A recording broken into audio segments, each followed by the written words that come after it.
Zainal Mustafa. K.H. Zainal Mustafa lahir pada tanggal 1 Januari 1899 di Sukamanah, Tasikmalaya, Jawa Barat. Nama awalnya sebenarnya bukan nama yang sekarang kita kenal, namun nama awalnya adalah Hudaemi.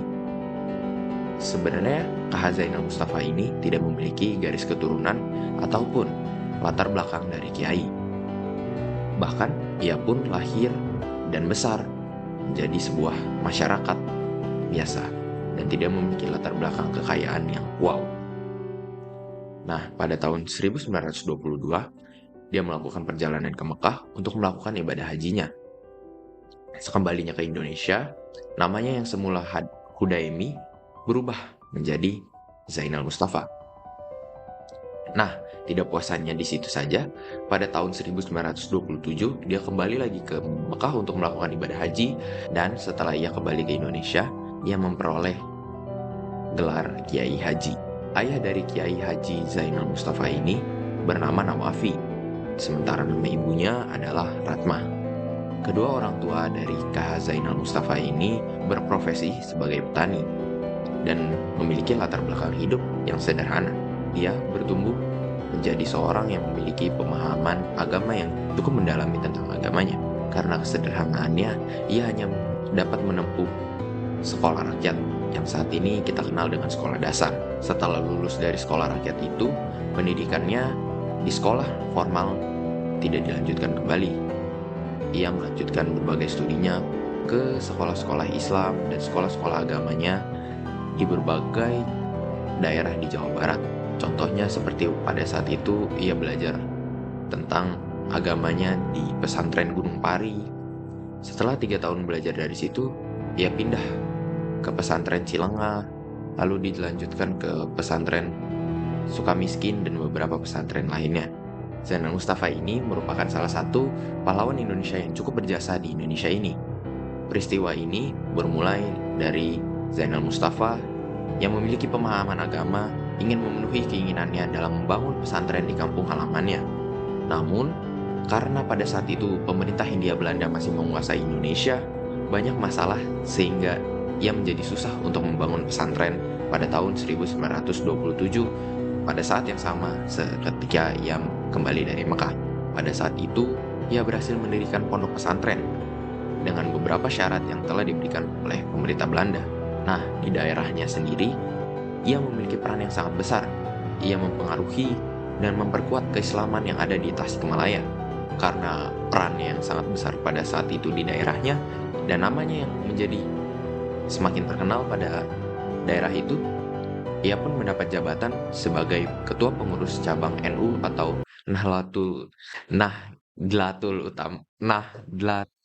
Ulama di Tasikmalaya. K.H. Zainal Mustafa ini dikenal sebagai salah satu kiai muda yang pada saat itu mungkin masih berusia 20-30 tahun, dan ia memiliki jiwa revolusioner dan tidak takut untuk menentang kolonialisme. Pada masa yang sama itu juga, pada saat itu juga, ia sering mengadakan rapat rahasia bersama beberapa orang untuk menentang pemerintah Belanda dan beberapa aksi-aksi yang dilakukan oleh pemerintah Belanda. Karena ia sering mengadakan rapat itu, pemerintah Belanda pun perlahan-lahan tahu, sehingga ia ditangkap pada 17 November tahun 1941 oleh pemerintah Hindia Belanda bersama dengan beberapa kiai dan beberapa haji yang ikut rapat bersama dia.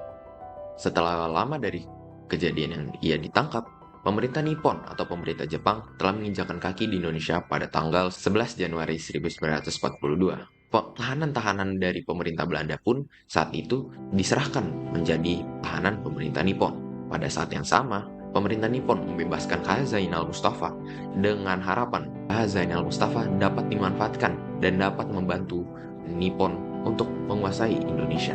Namun, Zainal Mustafa yang sudah tahu bahwa pemerintah Nippon bukanlah sebuah penolong bagi Indonesia, namun ia hanyalah penjajah dan perannya hanya menggantikan Belanda pada masa itu. Berbagai jenis kebijakan baru yang telah diterapkan oleh pemerintah Nippon banyak yang bertolak belakang dengan dasar-dasar atau nilai-nilai dari agama Islam. Kebijakan baru yang dibuat oleh pemerintah Nippon yang bertolak belakang dari agama Islam membuat berbagai kesulitan yang dihadapi oleh K.H. Zainal Mustafa termasuk pesantren yang didirikannya. Salah satu penolakan yang dilakukan oleh KH Zainal Mustafa ini adalah melakukan seikere, di mana seikere ini adalah sebuah kewajiban yang waktu itu harus dilakukan oleh setiap orang di Indonesia. Seikere adalah bentuk penghormatan kepada Dewa Matahari dengan cara membungkukkan badan ke arah matahari terbit.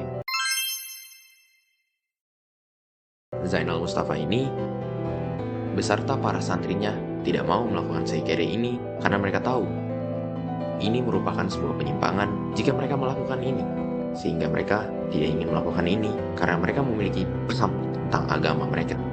Tepat pada hari Jumat, tanggal 25 Februari 1944, KH Zainal Mustafa sedang menyampaikan khutbah ataupun ceramah di pesantrennya. Namun, ia dipanggil oleh 4 opsir dari Nippon atau officer atau polisi untuk memenuhi panggilannya terhadap pemerintah Nippon di cabang Tasikmalaya.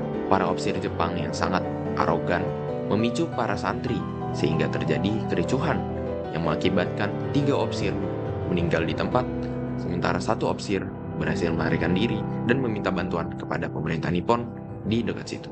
Pada sore hari, di waktu yang sama, di hari yang sama, pasukan Jepang, banyak pasukan Jepang menggunakan truk merobos pertahanan penduduk Tasikmalaya dan menobos masuk ke dalam pesantren yang ada di Sukamanah. Dalam waktu yang singkat, 1 jam, Jepang berhasil menguasai dan memenangkan area tersebut.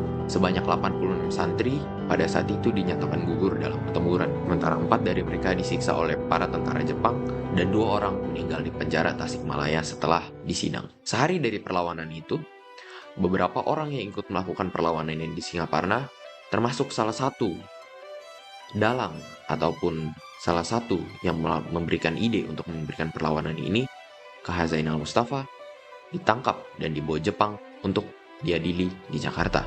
Setelah berminggu-minggu tak ada kabar yang diterima dari KH Zainal Mustafa, baru diketahui ia telah dieksekusi mati oleh tentara Jepang pada tanggal 25 Oktober 1944. Ia dikuburkan di Ancol, Jakarta Utara. Makam KH Zainal Mustafa baru dipindah pada tanggal 25 Agustus 1973, sekitar sudah 30-40 tahun setelah itu, baru dia dipindahkan ke Sukamanah di Tasikmalaya. Dari berbagai perjuangan dan perannya, pemerintah Republik Indonesia menetapkan dan menjadikan KH Zainal Mustafa sebagai pahlawan nasional pada 6 November 1972 atas surat keputusan Presiden Republik Indonesia pada saat itu. Berbagai keteladanan yang bisa kita ambil dari KH Zainal Mustafa ini, dia memiliki ketaatan akan beragama dia. Dia tidak mau melakukan apapun yang dia kira menyimpang dari agamanya. Dia juga memiliki jiwa kepemimpinan yang tinggi, di mana dia dapat memberikan komando dan membantu banyak rakyat walaupun pada akhirnya ia ditangkap. Dia juga salah satu orang yang mempunyai prinsip dan memegang prinsip sehingga gampang digoyahkan. Sekian dan terima kasih.